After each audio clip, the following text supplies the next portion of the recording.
Bago tayo magpatuloy sa ating kwento ay hinihiling ko muna sa'yo na ilike ang video na ito bilang pagsuporta, at kung gusto mo naman na magbigay ng mas matinding pagsuporta sa ating channel ay i-click mo lang ang super thanks dyan sa ibaba. Maraming salamat mga Emperor! Sa mga nagdaang kabanata ay naging interesado ang ating bida sa iminungkahi ng Great Elder na Dragon Sacred Land. At kung sakaling kanyang isusulat ang pamamaraan na tinataglay ng ating bida na Divine Dragon ay bubuksan nila ito para sa kanya. Makalipas pa ang ilang sandali ay nakapagdesisyon na ang ating bida na lukuhin ang Great Elder, kaya naman agad siyang nagpasalamat sa Great Elder upang hindi mahalata ang kanyang plano. Sinabi din niya na para sa kinabukasan ng pamilya, isusulat niya ang Divine Dragon Technique.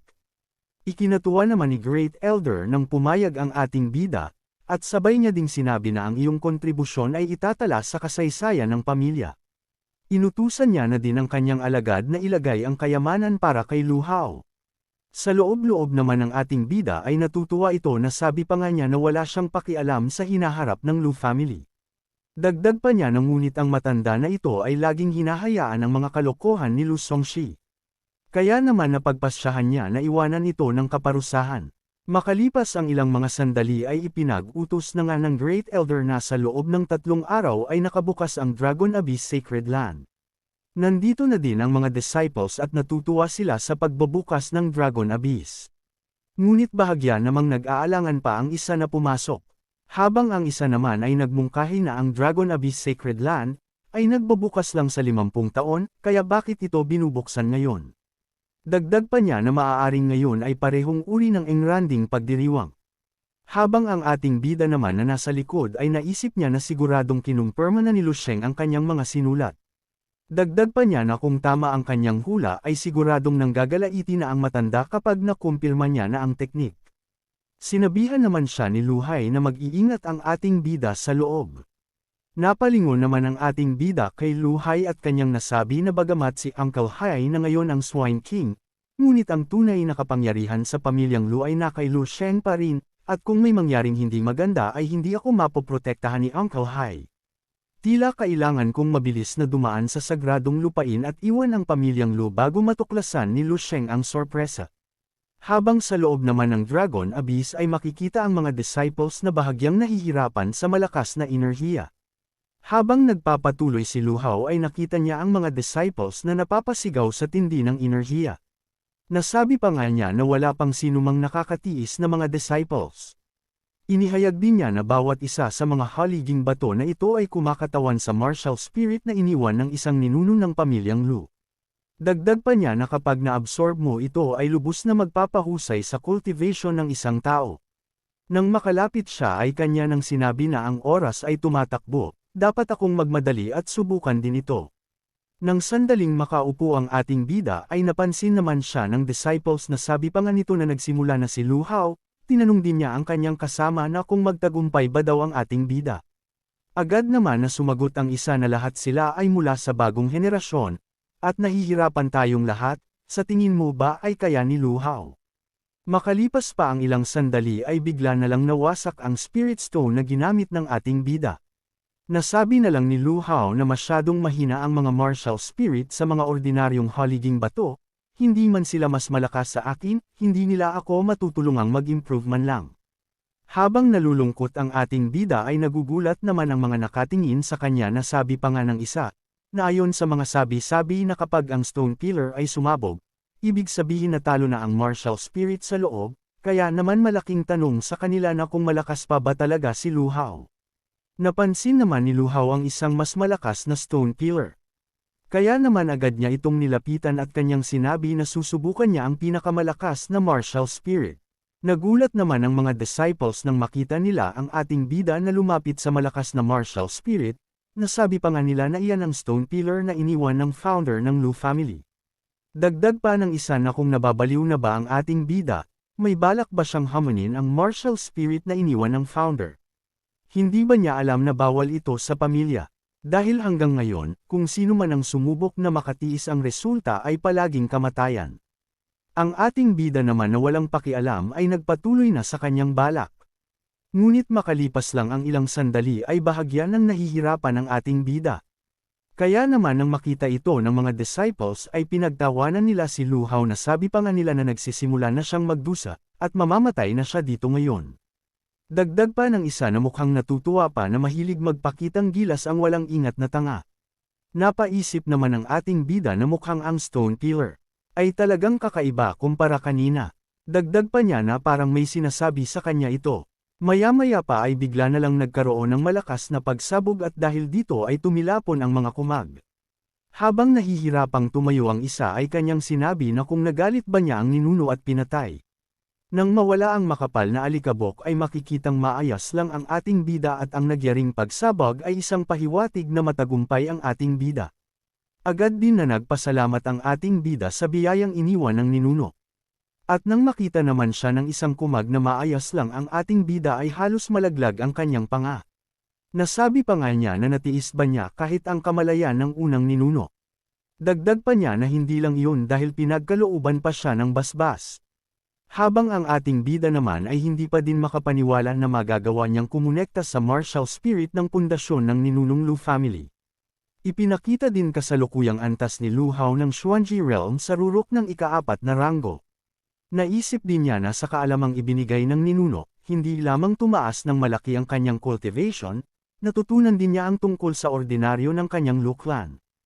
Ipinaliwanag din sa hindi mabilang na milenya ang nakalipas, ang Lu clan ay itinatag ng isang ninuno na nagngangalang Lu Xiaotian. Noong mga panahong iyon, ang Lu clan ay kontrolado ng isang makapangyarihang nilalang na isang dragon god. Ngunit hinangad ng ninunong Lu Xiaotian ang kalayaan. Nilikha niya ang Divine Dragon Bloodline at ang Ninefold Golden Dragon Technique, na umabot sa Martial God Realm. Pagkatapos, pinatay ng ninuno ang dragon at pinatay ang mga Diyos, na sinakop ang Diyos ng dragon sa kanyang sariling lakas, pagbubukas ng bagong tainga para sa Lu clan, na nagpapahintulot sa bloodline ng pamilyang Lu na magpatuloy hanggang sa araw na ito. Ngunit ang ninuno ay hindi nasiyahan sa ganoon lamang, siya ay patuloy na lumago sa pamamagitan ng mga labanan, naglalakbay sa pagitan ng mga kaharian, sa huli ay naging isang top-tier martial god. Samantala napaisip si Lu Hao na kung talaga bang umasa ang ninuno sa Divine Dragon Bloodline at kapag ang Ninefold Golden Dragon Technique ay naabot ay maaring maging isang martial god. Dagdag pa niya na kung sakaling ang kasaysayan na ito ay totoo. Baka balang araw ay maging nilalang din ako na kayang pumatay ng mga dragon at Diyos tulad ng ninuno. Inilipat ang eksena na kung saan lumipas na ang ilang mga araw. At sa pantong ito ay baka sa mukha ni Great Elder Lu Sheng ang galit. At paulit-ulit din niyang tinanong ang mga alagad na kung nasaan si Lu Hao. Agad naman na sinabi ng alagad habang nagugulat na si Lu Hao ay ang unang lumabas sa Dragon Abyss Sacred Land. Dagdag pa ng alagad na umalis siya sa main clan pagkalabas niya ilang araw na ang nakalipas. Nang marinig ito ng Great Elder ay nagulat siya at galit din niyang sinabi na niluko siya ng batang iyon at pagkatapos ay tumakas. Nasa loob-loob pa nga niya habang nagagalit na binigyan siya ng peking technique. Hindi lamang ito nawala ng silbi pagkatapos kong gawin ito, ngunit nagdulot din ito ng pagkasira ng kanyang vitality. Kaya naman sa kanyang galit sa ating bida ay kanyang idineclare na magmula ngayon si Lu Hao ay isang numero 1 traidor sa kanilang clan. At kanya ding ipinag-utos sa kanyang mga alagad na mag-issue ng warrant para sa pag-aresto sa kanya, at ipahabol siya sa lahat ng dako. Kalahating buwan ang lumipas sa loob ng Fengzang Town, na kung saan ang ating bida ay nasa loob ng kainan. Nasabi din niya habang pinagmamasdan ang cauldron na ang cauldron na nakuha niya mula kay Lu Sheng ay disente. Ngunit ang pangunahing impormasyon sa mapa ng kayamanan ng isla ng Chanwo ay malabo, hindi din siya ganun ka-generous. Ngunit sa kabutihang palad, nag-ingat ako at hindi ko hinayaang linlangin niya ako na isuko ang pamamaraan para gisingin ang Divine Dragon Bloodline. Nagsaad din siya na ngayon, hindi niya alam kung nasaan ang kanyang mga magulang, kaya pag-aaralan niya muna ang mapa ng kayamanan upang makahanap ng kayamanan at lumakas habang naghahanap ng mga pahiwatig tungkol sa kanila. Ngunit napatigil naman siya sa kanyang pag-iisip nang biglang may lumapit sa kanya. Na isang pulubing bata, nasabi pa nga nito sa kanya na kung maari ba siyang makahingi ng tirang pagkain. Ang ating bida naman na may busilak na puso ay hindi nag-atubili na ibigay ang kanyang pagkain.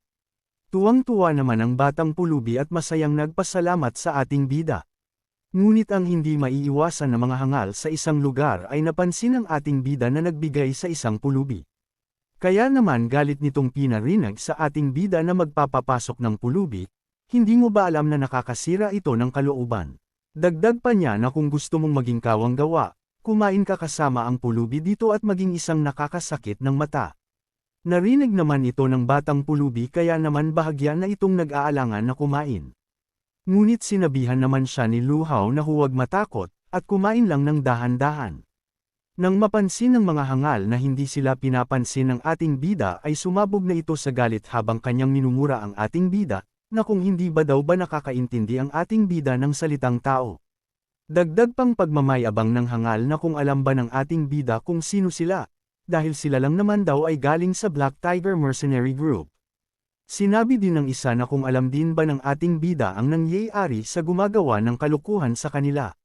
Sa kabilang banda naman ay makikita ang isang monghe, na bahagyang naingayan kaya naman nagsalita ito na kumakain na ang lahat, hindi ba pwedeng magkasundo lang tayong lahat. At ang mongheng ito ay si Xiao Tian na nagmula sa mga kanlurang rehiyon.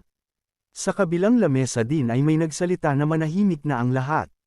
Dagdag pa niya na hindi siya makatiis kapag may taong hindi pumayag na kainin ito ng iba ng payapa, hayaan ang mga tao na kumain ng maayos. At ang binatang ito ay si Lan Mei, at ang isa naman niyang kasama ay si Milan at kung tawagin ang dalawang ito ay twin killers. Nagsalita naman ang tagapangasiwa ng bahay tuluyan na kumalmalang ang lahat.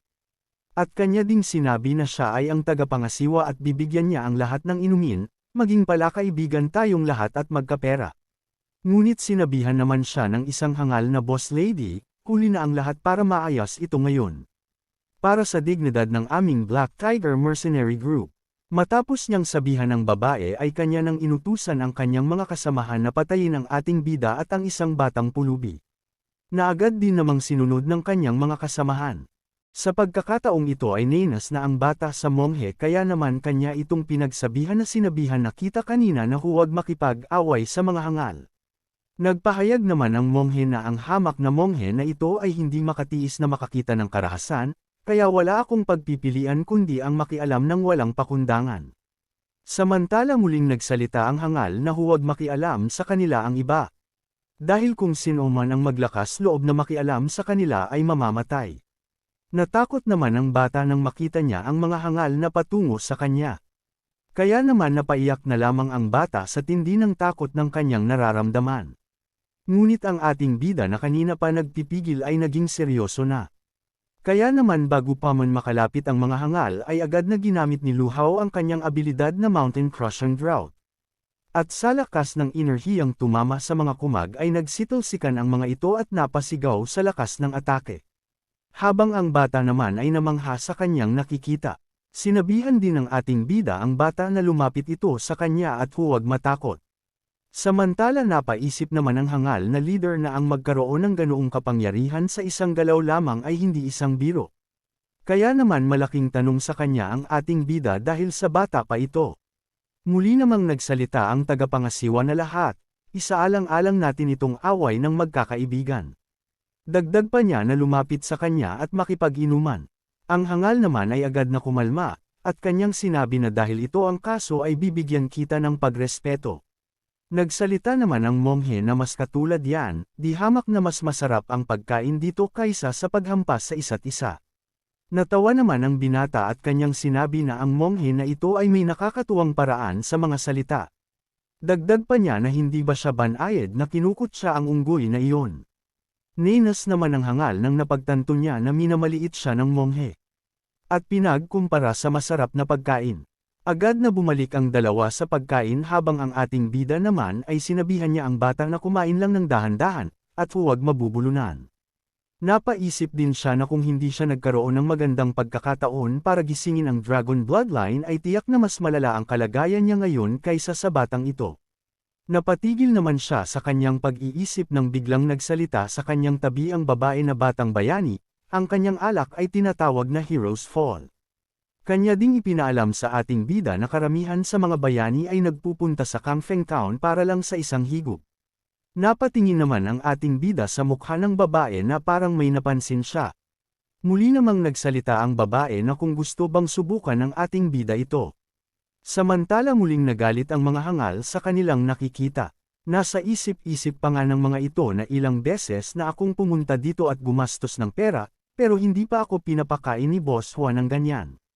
Dagdag pa ng isa na anong espesyal sa batang ito para mahuli ang pabor ni Boss Juan. Ibinalik ang eksena na kung saan hahawakan na ng babae ang balikat ng ating bida. Subalit si Lu Hao na kanina pa alam ang abilidad ng babae ay agad niya itong hinawakan ang kamay. At kanyang sinabihan na ang pag-inom ng alak ay hindi karaniwang nangangailangan ng mga kamay, tama. Nasa loob-loob pa ni Lu Hao na isa pala siyang magnanakaw na nagtatago sa kagandahan.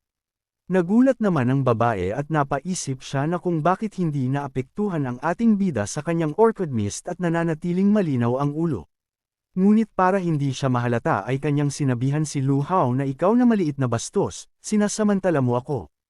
Ngunit sa isip-isip niya ay naiinis ito at nanghihinayang, at kanya ding nasabi na mukhang hindi madaling harapin ang ating bida. Kaya naman upang mas magalit pa ang mga maraming tao sa ating bida ay kanyang sinabi ng malakas na kung mayroon kang lakas ng loob, pumunta ka sa kwarto ko ngayong gabi. Sa mga puntong ito ay hindi lang isang grupo ang nagalit sa ating bida. Nagsimula na ding pag-usapan na ang ating bida ng iba na kung bakit daw ang batang ito ay pamilyar sa kanya at mukhang nakita na nila ito kung saan.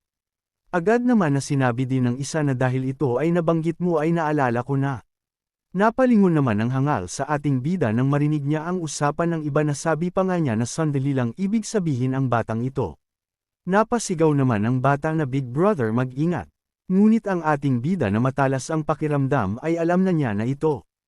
Tuwang-tuwa ang hangal at kanyang sinabi na aalala niya na ngayon, na hindi ba't ikaw ang traidor ng pamilyang Lu na mayroong patong sa ulo, libu-libong tail ng ginto. Kanya ding sinabihan ang lahat na kung sino man ang tumulong sa kanya na mahuli siya, ay hahatiin ng mabuti ang gantimpala. Dahil nakumpirma na din ng mga hangal ang ating bida ay agad silang lahat na naging agresibo at gustong makakuha din ng gantimpala. Sinabihan din ng hangal ang mga tao na kung ano pa ang hinihintay ng mga ito at atakihin na nila ang ating bida.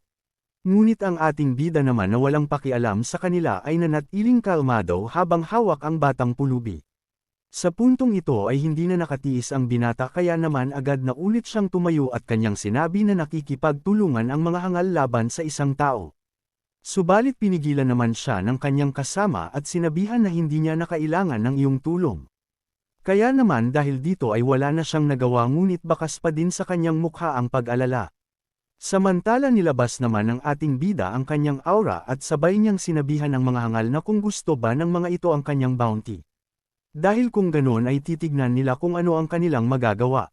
Sa isip-isip naman ng hangal na maaaring hindi niya kayang talunin ng mag-isa ang ating bida, ngunit ayaw kong maniwala na hindi kaya ng marami ang isa.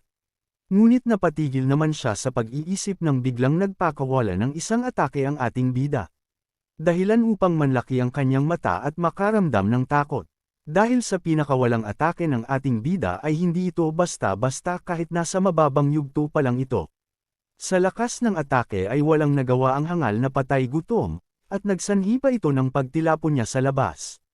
Ikinagulat din ng mga tao sa labas ang biglang pagtilapon ng patay gutom.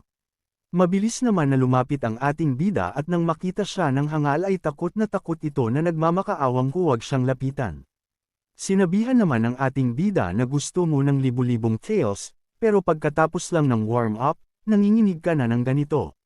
Dagdag pa ng ating bida habang kanyang sinipa ang pagmumuka ng hangal na hindi ba kumain kayong lahat. Nagulat naman ang iba nang makita nilang tumilapon ang hangal na patay gutom. Matapos niyang pabagsakin ang hangal ay agad niyang hinarap pa ang iba. At kanya itong sinabihan na kung gusto pa din ng mga ito ang bounty. Na kung ganun ngayong araw ako si Lu Hao, ay lalaban sa inyo ng kamatayan. Makalipas ang ilang sandali ay kumalat na agad ang balita na sabi pa nga nitong isa na pinakabagong balita. Ang taksil na si Lu Hao, na mayroong libu-libong tail mula sa Lu family, ay nagpahayag na lalabanan niya ang isang pulutong ng mag-isa at ito ay nangyayari sa kagubatan sa labas ng bayan. Nang marinig ito ng mga tao ay agad na nagsitakbuhan ang mga ito patungo sa kagubatan. Inilipat ang eksena sa labas ng Kangfeng Town, na kung saan sinabi ni Lu Hao dito sa mga hangal na lahat ng nandito para sa bounty, kayong lahat ay magtipon. Sinabihan naman ng hangal ang ating bida na iyong ipinagkanulo ang iyong sumpa, pinatay mo ang iyong sariling kamag-anak, at ang iyong masasamang gawa ay kilala sa lahat ng dako. Dagdag pa niya na kahit walang bounty, hindi ka pakakawalan. Sinabihan naman siya ni Lu Hao na tigilan na ang puro salita at simulan na ang laban. Nasa isip-isip pa nga ng ating bida na lahat kayo ay tumitingin sa akin ng gutom ngunit natatakot sa aking lakas, kayo talaga ay isang grupo ng mga mapagkunwari. Ang pagdala nito ay mag-aaksaya lamang ng oras, baka matapos natin ito ng mabilis. Dagdag pa niya na para sa unang laban, lalabanan ko kayo ng nakapikit kung sino ang unang lumapit sa akin. Ikinagalit naman ito ng mga patay gutom dahil mukhang minamaliit sila ng ating bida. Habang ang binata naman ay natutuwang nanunood sa ginagawa ni Lu Hao.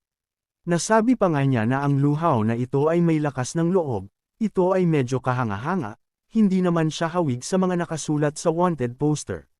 Nagbigay naman ng pahayag ang kanyang kasama na ang katotohanan ay palaging nasa kamay ng mga nasa kapangyarihan, marahil ang pamilyang Lu ay may mga nakatagong motibo, gumagawa ng mga dahilan para agawin ang kanyang kapalaran. Balik sa nagaganap ng eksena na kung saan natutuwa ang patay gutom na ito, nasabi pa nga niya na kung yan ang kaso, ang aking 10 mga kapatid ay ang unang haharap sa iyo. Dagdag pa niya na ayon sa mga alituntunin ng kalsada, mangyaring iwasan ang pakikialam hanggang sa kami ay umatras. Sinabi naman ng mga taong nakakita na ang 10 freakish brothers na iyon ay nag-coordinate ng kanilang opensa at depensa, na ginagawa silang medyo mahirap labanan, sila ay talagang dumating upang sumali sa kasiyahan. Habang ang ating bida naman ay bahagyang natutuwa pa sa kanyang kalaban na 10, nasabi pa nga niya na kung ganun ay hindi ako magpipigil sa pagkakataong ito. Mabilis siyang sumugod at isa-isa niyang pinabagsak ang 10 mga hangal gamit ang mabilis na pag-atake. Matapos ang kaganapan ay tumindig muli ang ating bida sa harap ng mga tao. At pagkatapos ay tinanggal niya ang kanyang blindfold at sabay na sinabi na kung sino pa ang gustong sumubok. Bahagya namang nakaramdam ng takot ang iba, nasa isip-isip pa nga nang nasa unahan na nagawa mong talunin ang 10 kumag ng ganito habang naka-blindfold. Samantala sa kabilang banda ay masayang sinabi ng binata na malinis at efficient, matapang ka talaga. Ngunit ang katapangan na ito ay talagang ayon sa gusto ko. Nagbigay din naman ng pahayag ang monghe na parang gusto niyang mag-ukit ng lugar para sa sarili niya. Dagdag pa niya na naway magpakita ng habag si Buddha, balang araw, tuturuan ko siyang gumawa ng mabubuting gawa at umawit ng mga banal na kasulatan. Tinanong naman ng binata ang monghe na paanong nalaman nito na ganun ang intensyon ni Lu Hao. Ipinaliwanag naman ni monghe na siya na isang hamak na monghe, ay nagtataglay ng walang hangganang kapangyarihan at natural na nakakakita sa puso ng mga tao. Kung nais ninyong dalawa na matuto, ay kailangan niyong magpakalbo at sumali sa monastikong landas, at ako ay magtuturo sa inyo. Nang marinig ng binata ang alok ni monghe ay nasabi na lang niya na sino ang nasa tamang pag-iisip ang gustong maging monghe. Samantala naramdaman naman ni Lu Hao ang pasugod sa kanya. At habang papalapit ang isa ay kanyang sinabihan ang ating bida na pagkatapos ay hayaan ang aming Blood Alliance na magkaroon ng isang salita sa iyo. Habang ang mga tao naman ay bakas sa kanilang mga mukha ang iba't ibang reaksyon na nasabi pa ng isa na talagang nagtungo din dito ang Blood Alliance. Dagdag pa ng isa na si Lu Hao ay nasa masamang sitwasyon. Nagmungkahi naman si Mei Lan na ito ang Blood Alliance na kasanayan na nilang gumamit ng dark magic, tumatama sa kakaiba at hindi inaasahan. Balik sa ating bida na kung saan inilabas niya na ang kanyang aura. At naging seryoso sa pagkakataong ito dahil hindi basta-basta ang kalaban. At nang sandaling makita ng sumugod ang aura ng ating bida ay nag-alangan siya. Ngunit may isa namang naghanda ng atake sa likuran ni Lu Hao. Agad din itong napansin ng binata kaya naman binalaan niya dito si Lu Hao. Sinabihan din ng hangal ang ating bida habang nagpapatuloy ang atake na dapat ay ipagmalaki ni Lu Hao na mamamatay siya sa kamay ng kanilang Blood Demon 7 Ghosts. Mabilis naman na lumingon ang ating bida at kanyang nasabi na isa itong ambush at talagang minamaliit ang ng mga ito. Nagulat naman ang hangal nang makita siya ni Lu Hao dahil hindi niya akalain na mabilis ang reaksyon nito. At sa puntong ito ay hindi na nakagalaw ang mga ito dahil sa takot na nararamdaman nila. Ginawa naman itong pagkakataon ng ating bida gamit ang mabilis niyang pagkilos ay isa-isa niyang tinapos ang mga ito. Nang makita ito ng mga tao ay nagulantang sila. Nasabi pa nga ng isa na ganoon lang namatay ang Blood Demon 7 Ghosts. Samantala tinanong naman ni Luhao ang dalawa na kung ano ang sinasabi nila. Dahil ito ay masyadong malakas, kaya hindi niya ito narinig ng maayos. Sinabi naman ng binata na kalimutan na lang ang sinabi niya. Habang ang monghe naman ay natutuwa sa ating bida, nasabi pa nga niya na paumanhin ang batang ito ay talagang nakakaaliw. Subalit bigla namang nagkaroon ng malakas na pagsabog. At lumitaw dito ang malaking tao at kanyang sinabihan si Luhao na ikaw pala ang Luhao ng pamilyang Lu na nag-aalok ng bounty upang hulihin ka. Nabalitaan ko din ngayon na inatake mo ang kapwa ko mga miyembro ng aming Black Tiger Mercenary Group. Ang malaking lalaking ito ay nasa antas na ng ikalimang yugto ng Heavenly Extremity Realm. Siya din ay isang deputy leader ng Yuan Mercenary Group. Itinuro naman ng isa niyang miyembro na siya iyon ang nang maliit sa ating Black Tiger Mercenary Group. Ngunit nagulat naman si Luhao nang biglang lumitaw sa kanyang harapan ang monghe at sabay na sinabi nito na benefactor, nang hihina ka na ba dagdag pa niya na kung gusto ba ni Luhao na tulungan siya. Ganun din naman ang dalawa dahil nakita nilang malakas din ang dumating. Samantalang napaisip ang ating bida na kung talaga bang gusto siyang tulungan ng mga ito. Kaya naman masaya niyang sinabi sa tatlo na kakakilala pa lang natin, pero nauunawaan ko ang kabutihan yung tatlo. Dagdag pa ni Luhao habang kanyang inilalabas ang kanyang espada na buti na lang at hindi pahasa ang Longshao sword ko ngayon.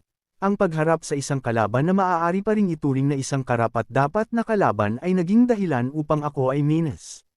Nasa loob-loob pa nga niya na ngayong nalantad na ang kanyang pagkakakilanlan, anumang senyales ng pag-aalinlangan ay maaaring umantong sa higit pang gulo. Samantala natuwa naman ang isang lalaki na nasabi pa nga niya na kahit ang vice leader ng Black Tiger Mercenary Group ay nagpunta din dito. Dagdag pa niya na kahit hindi niya makuha ang gantimpala mula sa Lu family, ay sobrang sulit pa din. Tinanong naman siya ng kanyang katabi na kung anong ibig nitong sabihin sa kanyang mga sinabi. Agad naman na sumagot ang lalaki na kung bago lang ba ito dito. Ang Luhao na ito ay may isang paraan lamang at ito ay ang kamatayan. Inilipat ang eksena sa nagaganap na labanan na kung saan napangiti ang vice leader ng mercenary group sa ating bida at nagsimula ng maglabas ng puwersa sa kanyang katawan. Agad din siyang sumugod at habang patungo ito kay Luhao ay sinabihan niya ang ating bida na isa kang matapang na lalaki. Ngunit sa tingin ko ay naghahanap ka lang ng gulo. Sinabayan naman ni Luhao ang kanyang pagsugod gamit din ang kanyang aura at espada habang binanggit naman ng nanunood na malinaw na hindi talaga ito mga tao. Naramdaman naman ni Luhao ang malakas na kapangyarihan ng vice leader ng mercenary group. Kaya naman agad siyang gumawa ng distansya upang makapaghanda, ngunit mabilis na sumugod ang kanyang kalaban. At ginamit nito ang kanyang malaking paa na pang-atake. Agad naman na hinarang ito ni Luhao gamit ang kanyang espada habang napapangiti naman ang vice leader. Nagkaroon naman ng malakas na impact dahil sa lakas ng tagpo ng dalawa. Nasabi na lang din ng mga nanonood na ang kapangyarihan sa likod ng sipa na iyon, kahit na hindi mamatay si Luhao ay tuluyan na siyang maparalisa. Samantala ibinalik ang eksena sa dalawa na kung saan sinabi ng vice leader kay Luhao na kung narinig ba siya nito. Na kung putulin mo ang sarili mong mga braso ngayon at lumuhad na parang aso para humingi ng awa. Maaari kung isaalang-alang ang pagluwag ng kaunti.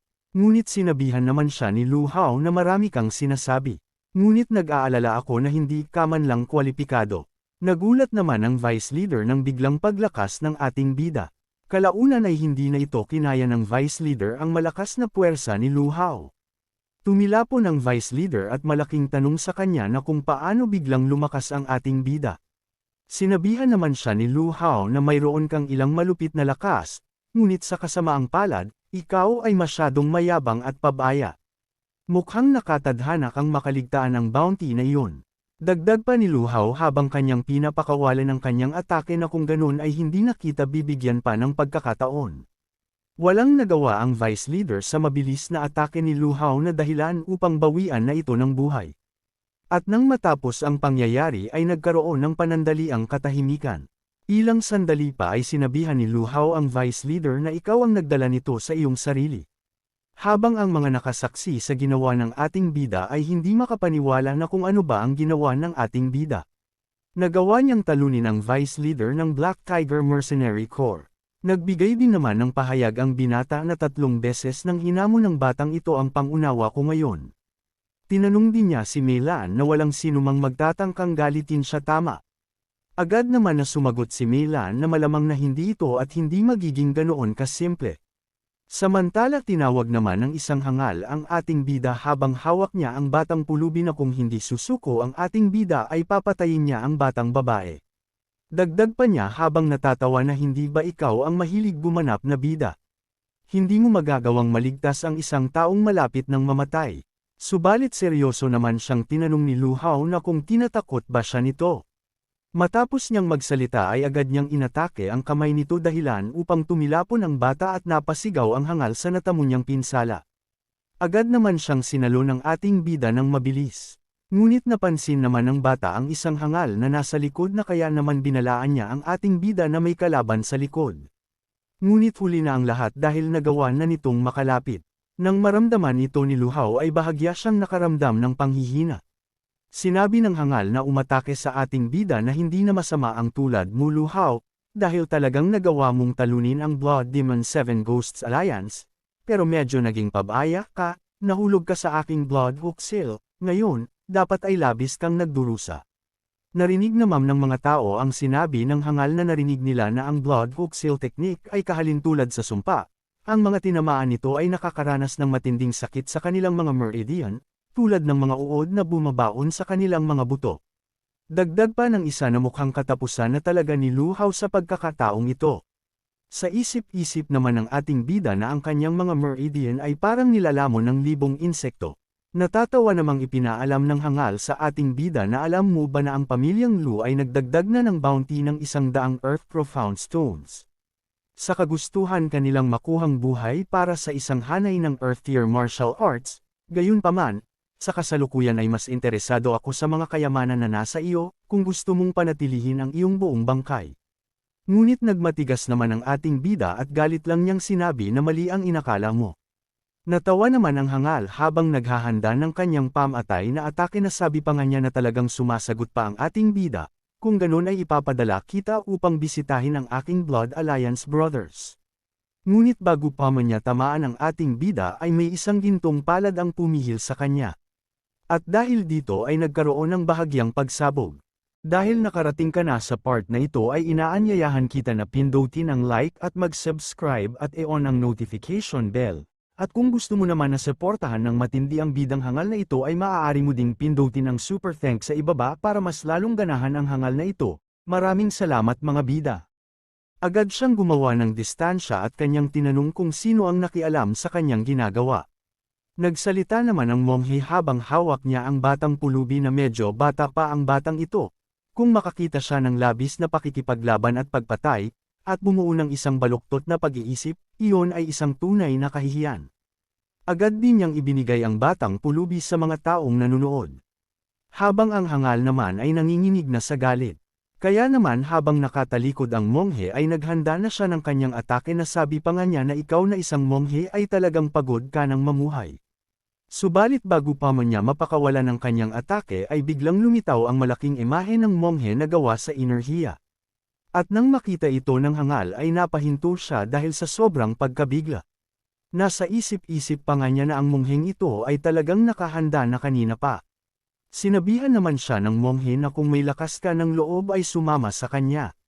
Napaisip naman ng hangal na sabi pa nga niya na kung tutuusin ay tinamaan na si Lu Hao ng kanyang Blood Hook Curse, at kapag tapos na siyang makitungo sa nagpapakamatay na monghe na ito, babalikan ko ang Lu Hao na iyon mamaya. Pinasunod ni monghe ang hangal sa hindi kalayuan upang kumuha ng oras at maayos ni Lu Hao ang kanyang pinsala. Habang ang hangal ay naiinis na sa kanya, ibinalik ang eksena sa ating bida na kung saan sinusubukan niya nang tanggalin sa kanyang katawan ang sumpa. Natuwa naman ang isang hangal nang makita niyang si Lu Hao ay nasa malubhang kalagayan kaya naman sinabihan niya ang kanyang mga kasamahan na samantalahin na nila ang pagkakataon. At kailangan na nilang magmadali na patumbahin siya. Agad na nagsilapitan ang mga patay gutom habang ang ating bida naman ay walang pakialam sa kanyang paligid dahil kailangan niyang maagapan ang sumpa. Ngunit bigla namang lumitaw ang dalawa at sinabihan niya ang mga patay gutom na ang Lu Hao na ito ay protektado nila. Kung sinong gustong hamunin ang Blue Charm Double Kill ngayon, ang Blue Charm na ito ay lalabanan ka hanggang dulo. Bahagya namang nag-alangan ng mga patay gutom nang marinig nila ang Blue Charm. Samantala lumabas naman si Fairy Master at kanyang sinabihan ang ating bida na tinamaan ka ng Blood Alliance Hook Curse. Nagpasalamat naman ang ating bida na lumabas na si Fairy Master, agad din niyang kinumpirma ang sinabi ni Fairy Master na tama iyon, ngayon lang ay sinusubukan kong gamitin ang Taiyon 3 upang ma-detoxify ko ang sumpa. Sinabihan naman siya ni Fairy Master na ang Bloodhook Seal ay isang nakamamatay na pamamaraan, ngunit ang iyong Taiyon 3 ay makakapagpagaling lamang ng mga hindi nakamamatay na pinsala sa ngayon. Hayaan mo akong bigyan kita ng gabay. Ipinaliwanag ni Fairy Master na bilang batayan ng batas ng lahat ng mga teknik ang Taiyon Sanhua, ito ay ang pangunahing pamamaraan, at gayon din ang lahat ng sumasaklaw na pamamaraan. Hindi lamang dapat maunawaan ng mga practitioner ang mga koneksyon sa pagitan ng lahat ng bagay sa mundo, ngunit pumasok din sa isang meditative na estado upang magnilay-nilay. Dapat din nilang maingat na suriin ang mga ugnayang sanhi sa loob ng mga koneksyong ito, na naghahanap ng kanilang sariling landas. Matapos ipaliwanag ni Fairy Master ang bagong kaalaman ay iminulat na ng ating bida ang kanyang mata at sabay niyang sinabi na naiintindihan niya na ngayon. Makalipas pa ang ilang mga sandali ay tinanong na ni Fairy Master si Lu Hao na kung kamusta na ang pakiramdam nito ngayon. Agad naman na sumagot ang ating bida na pakiramdam niya ay unti-unting nawawala ang sakit sa katawan niya, agad din niyang pinasalamatan si Fairy Master sa bago na namang kaalaman. Ngunit nagulat naman siya nang maramdaman niya na mukhang tataas na naman ang kanyang antas. Nasabi pa nga niya na ang pakiramdam na ito, ibig sabihin ba ay makakalusot na naman siya sa panibagong antas. Samantala inilipat ang eksena sa dalawa at sa kalaban nilang mga patay gutom. Sinabi ng isa sa lahat na kung ano ba ang ikinatatakot nilang lahat.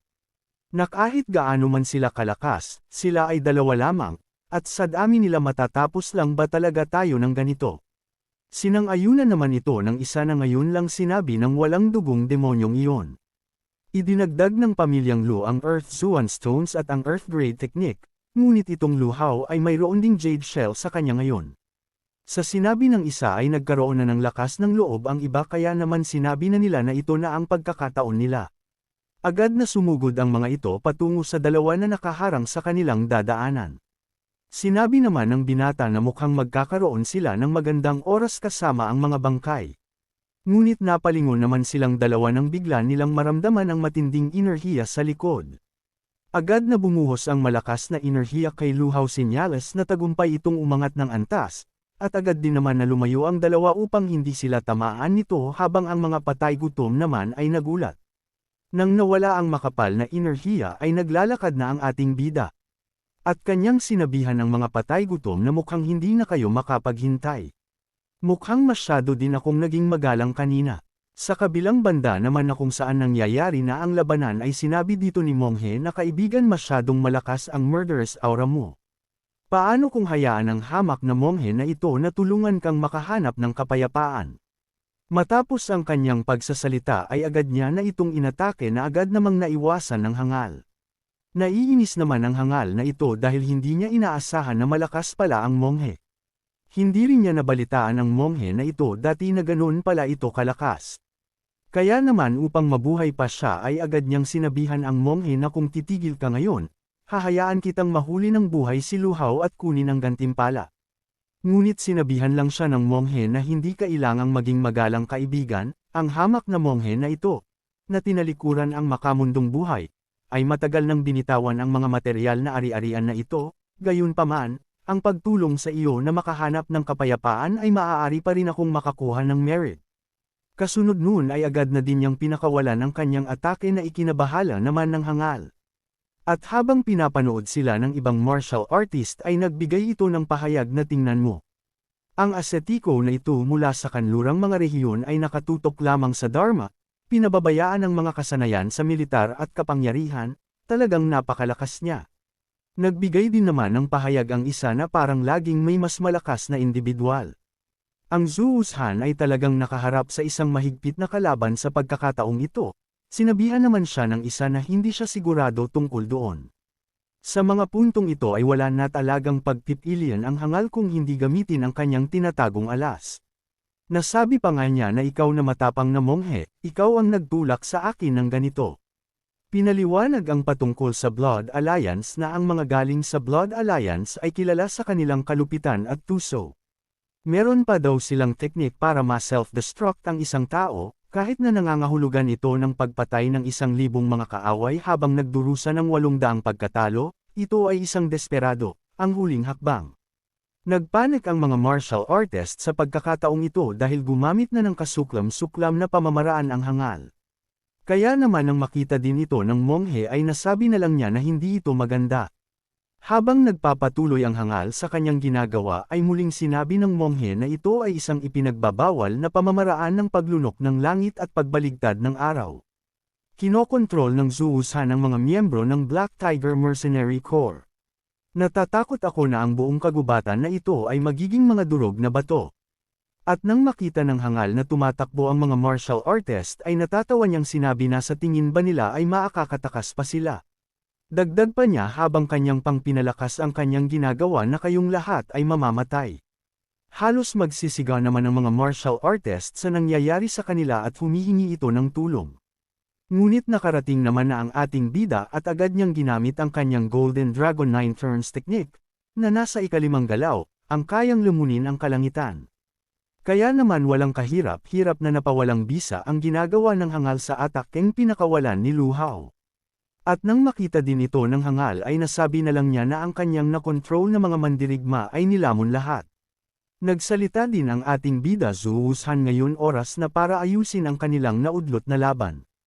Hindi naman pinansin ng hangal ang sinabi ni Lu Hao bagkus ay napaisip siya na ang batang iyon ay nagawang mapawalang bisa ang kanyang curse mark. Dagdag pa niya na hindi maganda ito kaya naman mas mabuting umalis na lamang sa lalong madaling panahon. Ngunit ang ating bida na alam ang gustong gawin ng hangal ay kanyang inihanda ang kanyang espada. At pagkatapos ay kanya na itong inatake at habang nangyayari ito ay kanyang sinabihan ito na kung magpapatuloy ka ay personal kitang ihahatid. Nang makita naman ng hangal ang atakeng ni Lu Hao ay napasigaw na lamang siya dahil mukhang hindi niya na ito maiiwasan. Nang makalapit ang atake ni Lu Hao ay tanging pagsigaw na lamang ang maririnig kay Zuuzhan. At nang makita ito ng mga tao ay nasabi na lang nila na kung talaga bang namatay si Zuuzhan. Muli namang nagsalita si Lu Hao na lahat ng naruroon dito ay ang mga nananatiling tapat at matuwid. Sinisiraan ako ng pamilya Lu, para lang pag-imbutan ang bloodline kong Divine Dragon. Dagdag pa ni Lu Hao ng may seryosong ekspresyon na wala akong pagnanais na magpaliwanag ng anuman ngunit hindi ko rin nais na maging isa na gumawa ng pagpatay, nais ko lamang ipahayag ito sa mundo sa pamamagitan ng labanan. Ako si Lu Hao, hindi ako isang taksil sa aking angkan, at sa pamamagitan ng labanan ngayon, ipapaalam ko sa lahat, ang aking landas ay ang mga nagnanais na pumatay sa akin ay hindi tatanggap ng awa. Sa mga sinabi ni Lu Hao ay bahagya ng nag-alangan ang mga martial artists sa kanilang balak at nagpasyang kalimutan na lamang nila ito. Habang ang tatlong naman ay lumapit sa ating bida at sabay na sinabi ng monghe na maswerte siya dahil nanatili siyang malayo ngayon lang, dahil kung hindi, malalagay din sa alanganin ang buhay ko. Sinabi naman ni Lu Hao sa tatlo na ngayon, nag-cruise ang kanilang landas, at ako si Lu Hao, ay lubos na nagpapasalamat sa inyong tatlo na nakipagtulungan. Masaya namang sinabi ng monghe na hindi na kailangang maging magalang, aking kaibigan. Kanya ding sinabi na nakikita niyang may karunungan ang ating bida, bakit hindi ka sumunod sa akin at maging monghe? Nang marinig ng dalawa ang sinabi ng monghe ay nasabi na lang nila na ginamit na naman ng monghe ito ang kanyang mabulaklak na salita. Dito na muna matatapos ang ating episode. At kung gusto mong subaybayan ang ating kwento ay mag-subscribe ka na at pindutin ang notification bell, at nang sa ganun ay updated ka sa pag-upload natin everyday. Maraming salamat mga Emperor!